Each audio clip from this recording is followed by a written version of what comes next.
I'm here at COP26 with a very interesting young person I've just met who I'm going to allow to introduce themselves. Hello everyone, I am Cherno Ebrima Jallow, youth climate activist from the Gambia. Thank you.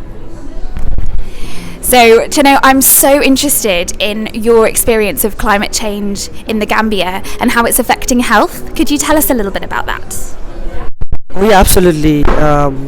We experience people cutting down trees, like most particularly because where I come from, predominantly people are poor, so people usually cut down trees to use it for charcoal, and then we know that it really affects their health, pollution, air pollution and all that.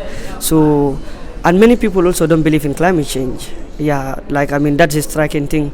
People are seeing the effects of climate change, but they don't necessarily believe that it is like actually climate change. So it's quite devastating. Gosh, that sounds quite heartbreaking actually, to have people feeling the effects quite brutally and not aware of where it's coming from. As a nursing student, could you tell us a little bit about how climate change is affecting people in the Gambia's mental health? Have you seen any effects on mental health? Well, a lot of young people are really much affected, and then we see the connections between health and climate change is very, very much striking. Like in the Gambia, we are almost experiencing sea rise level.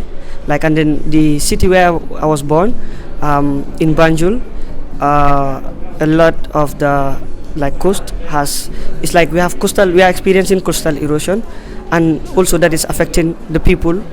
And we see a lot of young people, like their families, are being affected by the effects of climate change due to the, let's say, people cutting down trees for their daily use. And then also when we talk about let's say logging of trees, if I should talk about that, because it's so predominant, that is why I come to that aspect. It's like when people also, in as much as we are fighting climate change, let's put into context people's social backgrounds. When you tell somebody not to do something in order to save the climate, what exactly is there for them? So people are also suffering as a consequence of us trying to save the planet.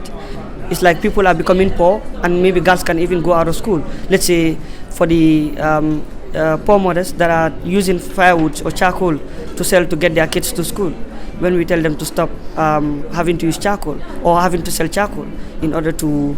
So I would say climate change is both a problem and a consequence of mental health in the Gambia. That's so interesting. I guess we know, don't we, that being poorer, feeling less empowered, having less ability to have a